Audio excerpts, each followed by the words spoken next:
आजच्या कथेचं नाव आहे गुप्तहेर रॉबिन आणि भूत बंगल्याचे रहस्य भाग 2. याआधी आपण भाग 1 पाहिलेला आहे. सकाळी सकाळी न्याहारी उरकून रॉबिन आणि हरिभाऊ आपल्या घरातून शेंडे साहेबांना भेटायला त्यांच्या घराकडे निघाले. कच्च्या रस्त्यावरून रॉबिन मस्तपैकी खिशात हात घालून चालत होता आणि हरिभाऊ त्याला आजूबाजूच्या परिसरात काय काय विशेष आहे हे सांगत होते. रस्त्यावरून गावातील माणसे आपापल्या शेतात काम करायला चाललेली दिसत होती. रस्त्याच्या आजूबाजूला मस्तपैकी मोठमोठी झाडे असल्याने मस्त थंडावा जाणवत होता. पुढे जाताना त्यांना गावातील लोकांची छोटी छोटी घरे दिसू लागली, ज्यामध्ये छोटंसं कुटुंब मावू शकेल. गाव जास्त मोठं नव्हतं. हवा मस्त खेळती होती आणि वातावरण आल्हाददायक. या हवेत रॉबिननं पूर्ण छाती भरून श्वास घेतला आणि त्याच्या चेहऱ्यावर समाधानाचं स्मित आलं. दोघेही हळूहळू चालत गावाच्या मुख्य चौकातून पुढे आले. इथून पुढे जाता आता जरा मोठी घरांची रांग चालू झाली होती. ती ओलांडून पुढे गेल्यावर आजूबाजूला थोडी शेत जमीन दिसत होती.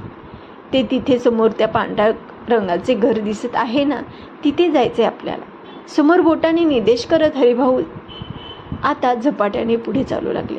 रॉबिनला हरिभाऊंच्या या चपळपणाचे कौतुक वाटते. N65 देखील हा माणूस कसा तरातरा चालू शकतो याचं त्याला अप्रूप वाटलं.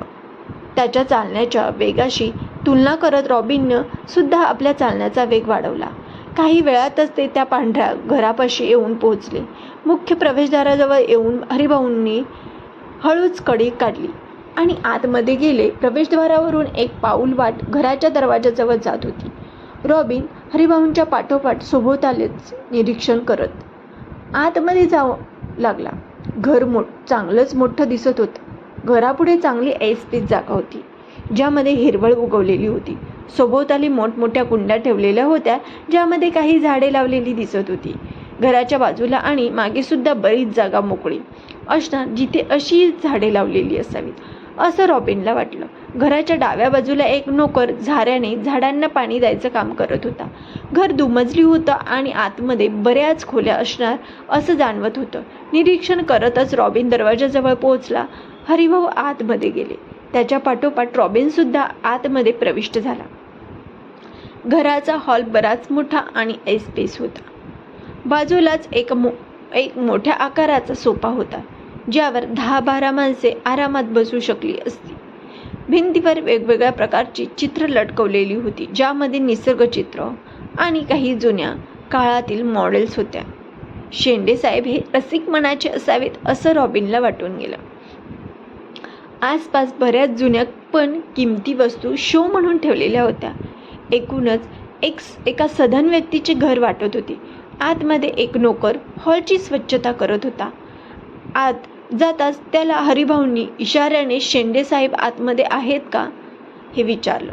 त्याने सुद्धा इशाऱ्यातच होकारार्थी उत्तर दिलं. हॉल ओलांडून पुढे जात हरिभाऊ रॉबिनला घेऊन आतल्या खोलीकडे गेले, जिथे शेंडे साहेब कामानिमित्त नेहमी बसत असत. खोलीचा दरवाजा बंद होता. हरिभाऊंनी रॉबिनला मागे थांबायला सांगून पुढे जाऊन दारावर टकटक आवाज केला. कोण? आतमधून एक गंभीर पण थोडासा संशयी आवाज आला. मी आहे हरिभाऊ, एकदम हळू आवाजात हरिभाऊ बोलले. थोडा वेळ गेल्यावर दरवाजा आतून उघडला. समोर एक 50शीची व्यक्ती उभी होती.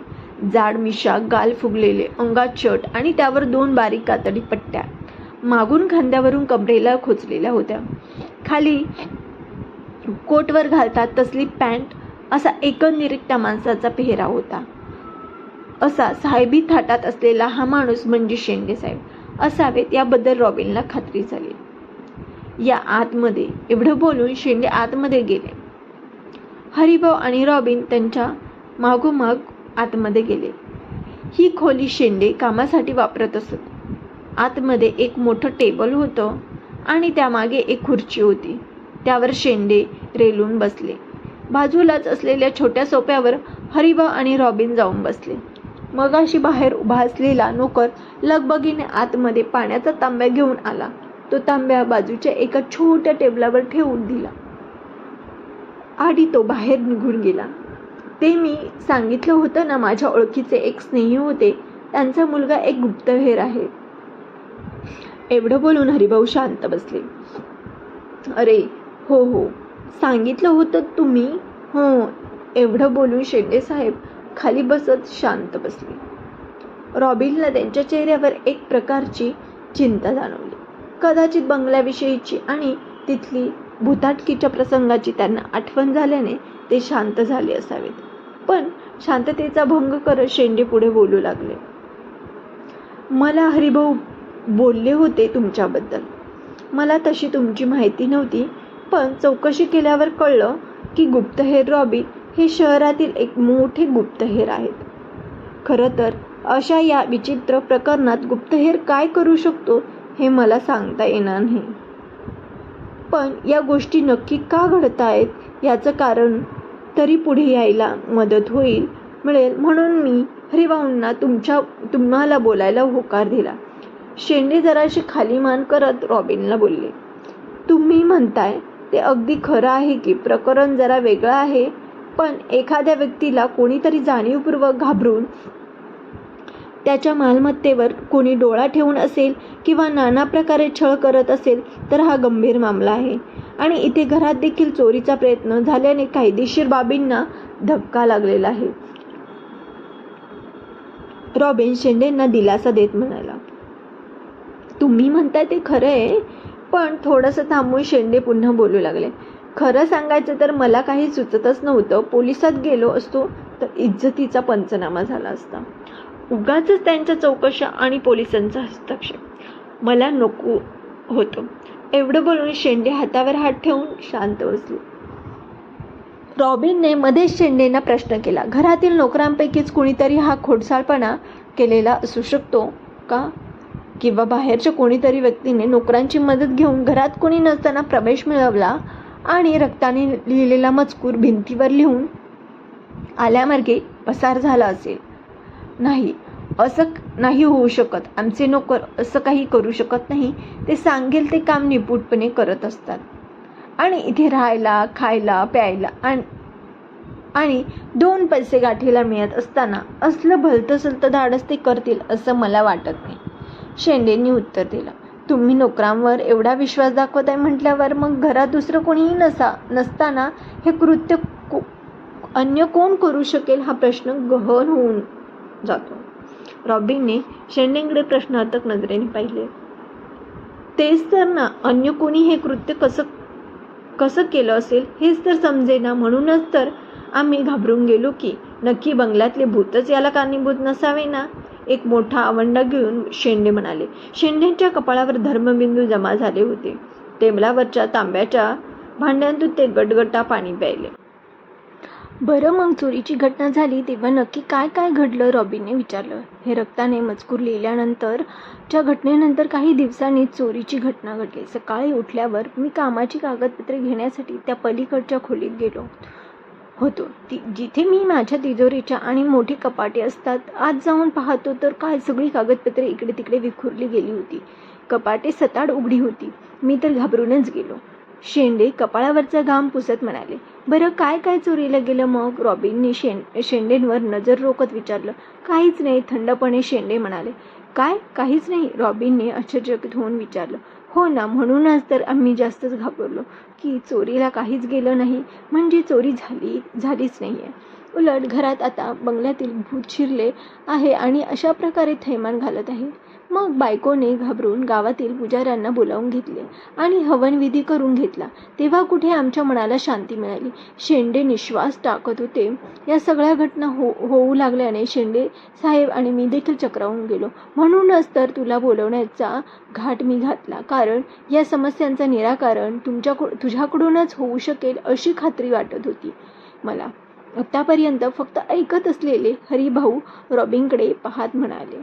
हरिभाऊंच्या या बोलण्याने रॉबिन खाली मान घालून विचारात पडला.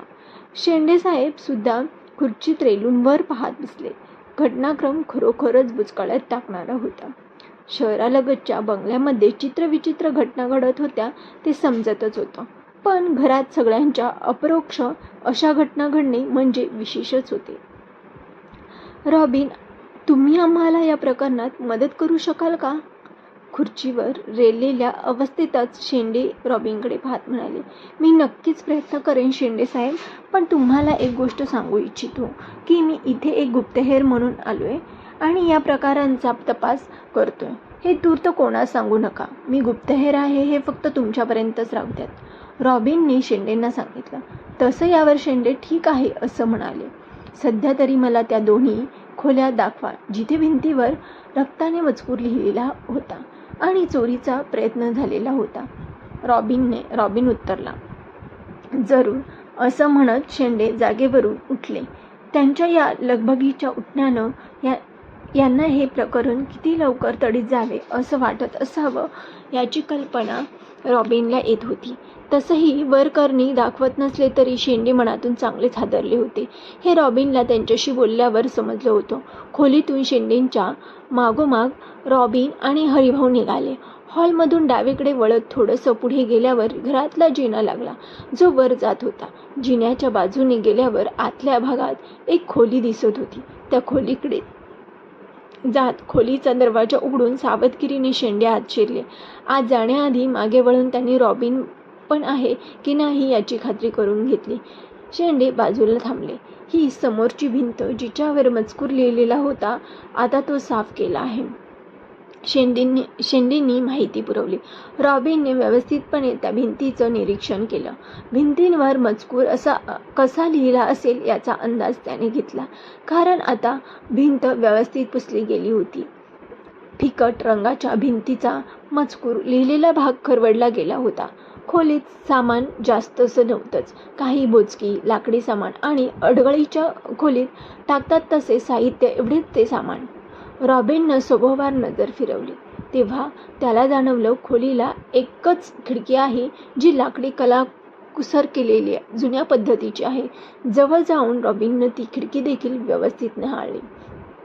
खिडकीपासून मजकूर लिहिलेली भिंत जास्त लांब नव्हती. थोडा वेळ तिथे थांबून रॉबिन आता दुसऱ्या खोलीकडे जायला वळाला जिथे चोरीचा प्रयत्न झालेला होता. या खोलीतून बाहेर पडल्यावर पुढे थोडा मोकळा भाग होता आणि नंतर विरुद्ध बाजूला एक खोली होती. शेंडेंनी रॉबिनला त्या खोलीकडे जाण्याचा निर्देश केला. तिथे गेल्यावर आधी रॉबिन खोलीचा दरवाजा उघडून आतमध्ये गेला आणि त्याच्या पाठोपाठ शेंडे आणि हरिभाऊही गेले. शेंडेंनी सांगितल्याप्रमाणे या खोलीत फक्त 2 मोठी लोखंडी कपाटे, एक तिजोरी आणि लाकडी टेबल खुर्ची एवढाच पसारा होता.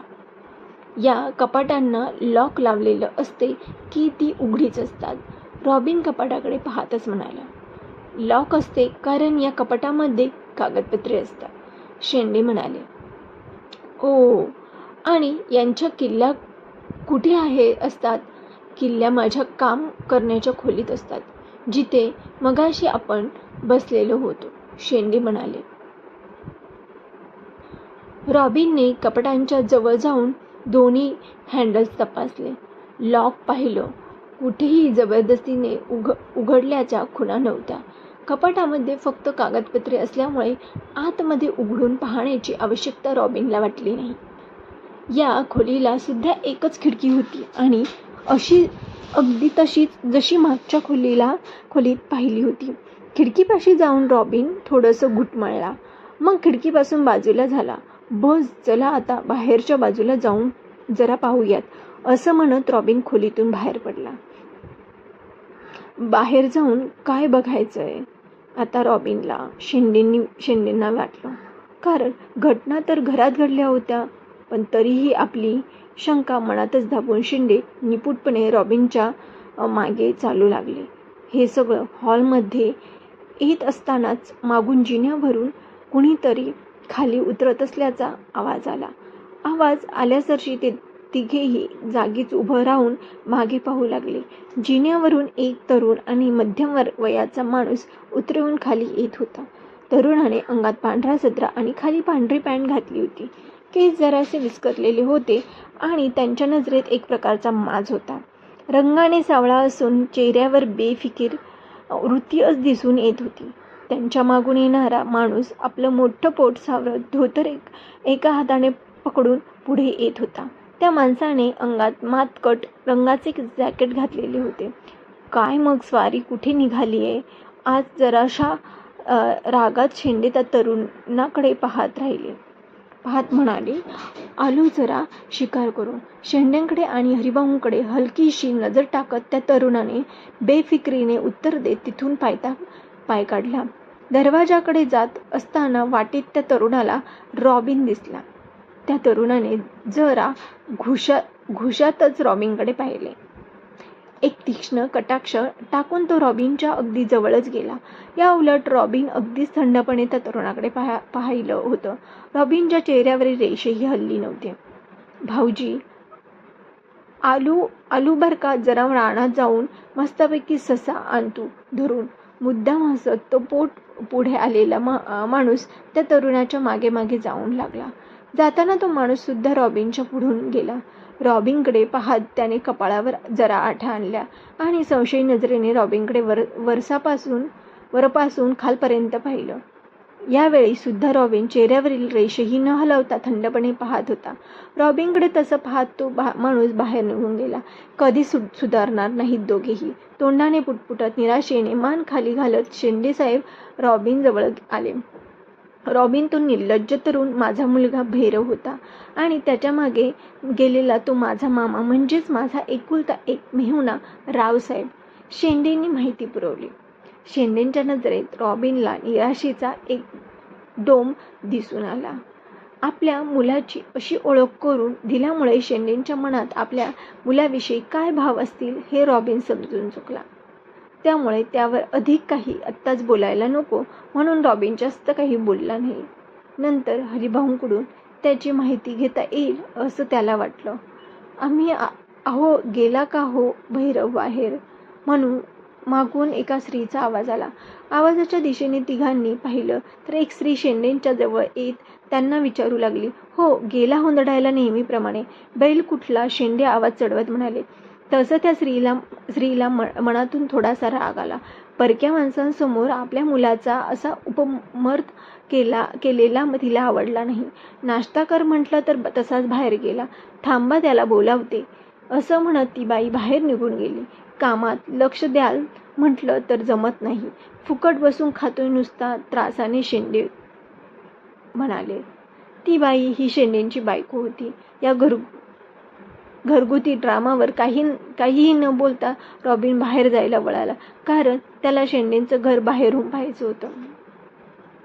मुख्य दरवाजातून बाजूला हिरवळीवरून चालत जाऊन मागच्या बाजूला जाऊ लागला.